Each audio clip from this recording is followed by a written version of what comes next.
Hello, everybody in the world who has connection with Korea and who loves Korea, especially loves Korean history and especially who studies Korean history. I am here to share my knowledge about Korean history.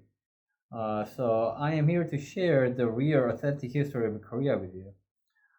Nowadays, the growing attention to Korean content like music, dramas, movies, and culture. They are taking the world by storm, I think. This is not an exaggeration. It's amazing. It's amazing to see the growing interest in Korea, and I have heard that more and more people are studying Korean history at universities all around the world. So, as a Korean history major, I was curious about what kind of Korean history courses are being offered, especially overseas.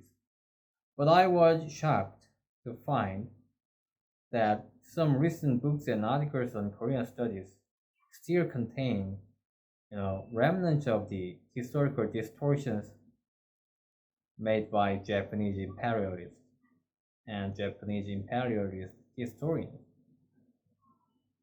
Uh, and even worse, I came across materials that unfairly disparaged Korean independence activists and historians who dedicated their lives to preserving Korean history during Japanese colonial rule.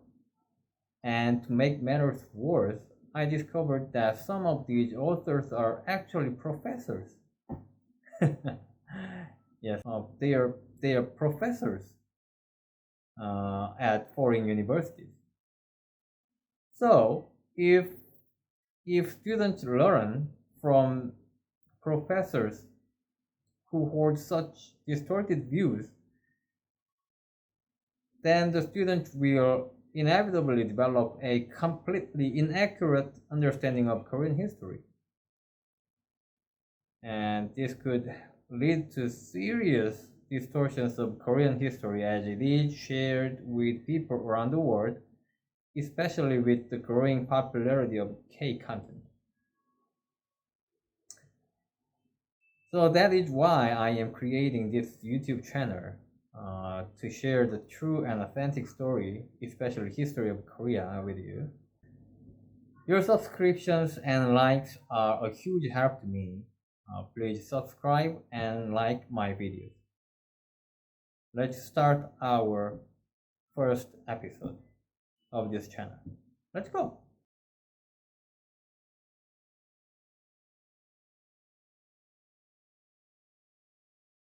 Today I'm gonna start my video with an article of Korean studies written by Andrew Logi, an assistant professor in the University of Helsinki, Finland. Uh,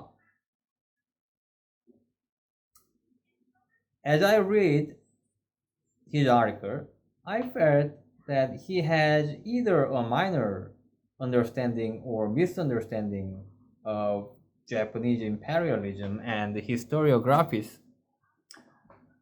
derived from it. We usually call that historiography 식민사학. So 식민사학 is translated to colonial historiography in English. So this is a harsh and astonishing reality for Korean historians. A scholar specializing in Korean history and teaches Korean history at foreign university lacks knowledge of this basic concept, 식민사학, colonial history made by Japanese imperialists. Okay, this is my laptop, and you now see the source I am going to quote. This source is government issued Korean history book. This book was issued in 2002, and the page 382 to 383, it appears in this way. in Korean. So I am going to translate in to English like this. So, Japan distorted Korean history, which instilled pride and identity in our people, in an attempt to weaken and ultimately eradicate the Korean national consciousness. Consequently, the external influences, stagnation, and factionalism of Korean history were emphasized, while its autonomy and originality were disregarded. Based on this colonial historical perspective, 식민사관, 식민사학, the Institute for Compilation of Korean History, established by the Japanese colonial government to justify colonial rule and distort Korean history, took the lead in compiling a distorted history of Korea. The Japan's distortion of Korean history, theory of external influences. The claim that Korean history has not developed independently but has been subordinate to neighboring countries. Theory of stagnation. The assertion that Korean history has stagnated and failed to progress for a long time. Theory of factionalism. The argument that Koreans are inherently divisive and have always been engaged in internal conflict. So the point that I have to make at this part is something like that. 식민사학, colonial historiography was a total distortion of Korean history, and it was not only misinterpretation of, you know, facts, but also factually wrong. And its purpose was a kind of ethnic cleansing by consciousness, not by gene, but by consciousness. And they want to change Korean people's consciousness into Japanese one, so that they could make them as make them slaves. And another page of the textbook is something like this in Korean, and I translate it into English in this way. The preservation of national culture was a driving force in the development of Korean historical studies. In response to Japan's distortion of Korean history, Korean historians who emphasized Korean autonomy and cultural identity sought to reconstruct a Korean historical narrative that emphasized the superiority of Korean culture and autonomous development of Korean society. Notable figures in this movement included Park Eun-sik, Shin Chae-ho, and Jung In-bo. Shin Chae-ho, in particular, focused on the study of Asian Korean history, which had been severely distorted by the Japanese, and authored works such as 조선 상고사 and 조선사 연구초, laying the groundwork for a historical interpretation centered on Korean autonomy and cultural identity. So the main point of this part is something like this. Shin Chae-ho is a historian, Korean historian, especially, he was very interested in Korean Asian history. And in response to the distortion of Korean history by Japanese imperialists, and he emphasized Korean autonomy and cultural identity. He tried to reconstruct a Korean historical narrative, and this doesn't appear in the textbook, history textbook. No, I quote it, but his methodology for studying Korean history was very modern and scientific. He referred to textual evidences written by Korean, Chinese, and Japanese historians from the ancient time to the modern time. And he went over the borderline between Korea and China to see the historical site in person. Now it's time to check out how Shin Chae-ho and his historiography are explained in Andrew Logi's paper. How they were written by Andrew Logi, an assistant professor in the University of Helsinki. So this is the article in question now. As you see, this was issued in this journal, European Journal of Korean Studies, volume 18, number 2, 2019. Pages are like this, and the title of this article is Diagnosing and Debunking Korean Pseudo History, and his name Andrew Logi, assistant professor, University of Helsinki. So let's move on to the page 45 here. It's safe to say that nearly all pseudo-history pertaining to early Korea and North Asia utilizes Donghae conflationism and archaic affiliation as underlying, if not explicit, premises. So you don't need to fully understand those kind of difficult terms like Donghae conflationism and archaic affiliation in this time. I'm gonna tell you more about them later. And or further taken interest in the polity of Joseon as the charter state of Korean history. This has been the case from the first generation of revisionist scholars. Oh my god. Pseudo history, revisionist scholars that include Kim Kyo-hun, Shin Chae-ho, and Choi Nam-sun. So as you see, Shin Chae-ho is now labeled as a revisionist scholar and a historian whose historiography is pseudo-history. As all of you know, this is an unguaranteed disparagement. I have studied Korean history for more than 20 years, but I have never seen this kind of humiliating comment on him. This is pretty amazing in a negative sense. And let's move to the page 38.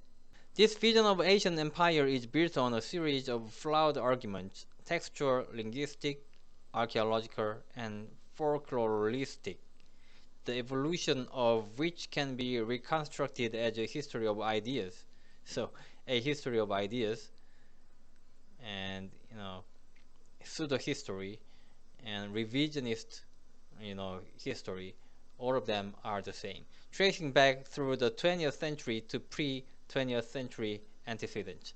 It can principally be understood as a revisionist discourse characterized by a combination of historical negationism and chauvinism that emerged in reaction to the Japanese takeover of Korea in the early 20th century. So now, Andrew Logi claims that Shin Chae-ho, driven by a persecution complex,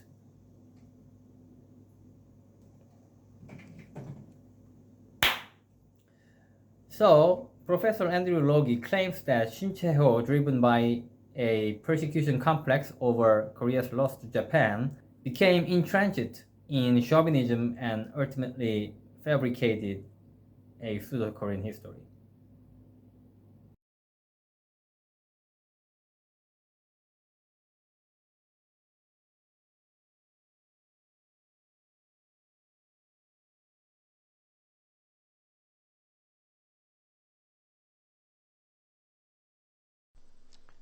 Okay, let's move on to the page number 42. Parallel post-colonial pseudo-histories, India and Korea. In addition to the more generalizing definitions given above, Korean pseudo-history displays characteristics analogous to that of other post-colonial nations. If, for example, we compare the phenomena of pseudo-history in Korea and India to otherwise differing states with largely unconnected histories, we can identify certain further parallels.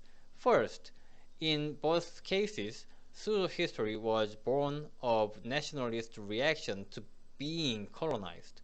They were forged under the conditions of colonial rule, including the introduction of Western rationalism and sciences such as linguistics and archaeology, which were seemingly wielded to legitimate colonial rule. In order to engage and reject the content, colonized historians had to adopt the discursive practices and methodologies of the colonizers and seek to revise them to their home advantage. I think it's very cunning and vicious tactic. The context of this article suggests that the historical research of scholars like Shin-Che-ho is merely a product of nationalistic sentiment and fiction, and that Japan's colonial rule was actually the introduction of Western rationalism and science. And there's more. You've heard the saying, the devil is in the detail, right? This article is a perfect example of that. It doesn't directly say that Western rationalism and science were used to justify Japan's colonial rule. Look at the word seemingly. Secondly, these revisionist histories take as a primary premise the opinion that contemporary colonial historiography was not only a misuse of known history, but was factually wrong. They are particularly concerned with notions of invasion. For India, this remains the question of Aryan invasion. For Korea, the 108 BCE Chinese commanderies and the question of Japanese Mimana. If the colonial historiography is wrong, then an alternative, ideally the opposite, must be true. Even before looking for evidence, this leads to the conclusion that if articles of civilization, oh my god, civilization,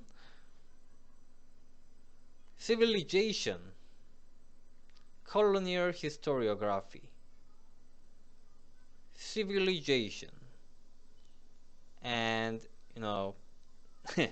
Shincheo and other Korean historians, revisionist histories, and you know, indigenous. Do you see the contrast? Okay, let's move on to the next part. This leads to the conclusion that if articles of civilization were not introduced from my side, then the countries in question must have been generators of their own indigenous culture.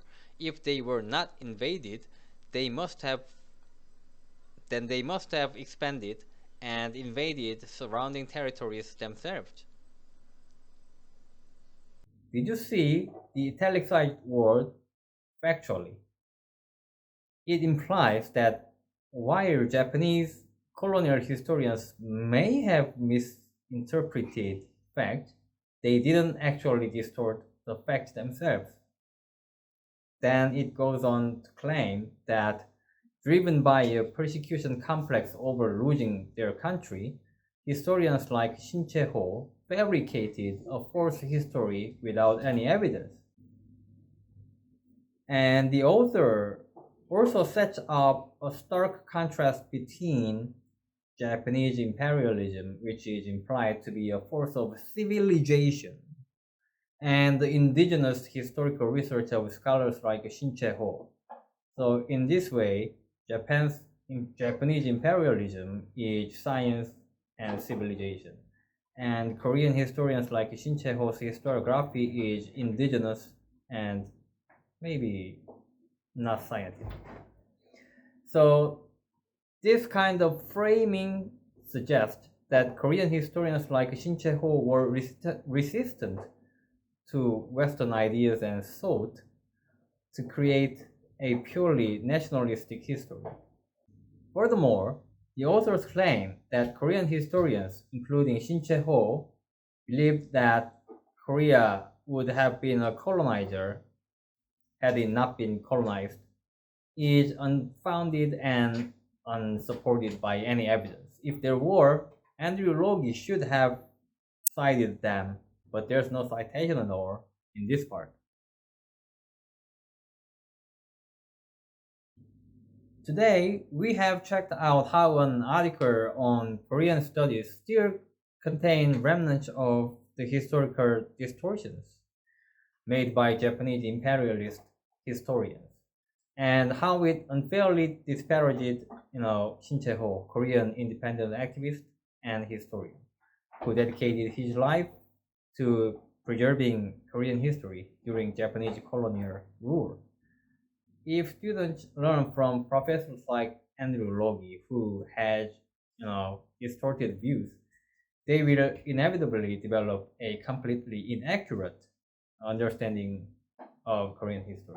This could lead to serious distortions of Korean history as it is shared with people around the world. So, as I told at the beginning, that's why I am creating this YouTube channel to share the true and authentic story, history of Korea with you. I will continue to upload videos that accurately represent Korean history. I hope to receive a lot of support from people who love Korea, those interested in Korean history, and especially those studying Korean studies abroad. Your subscriptions and likes are a huge help to me. Please subscribe and like my videos. Thank you.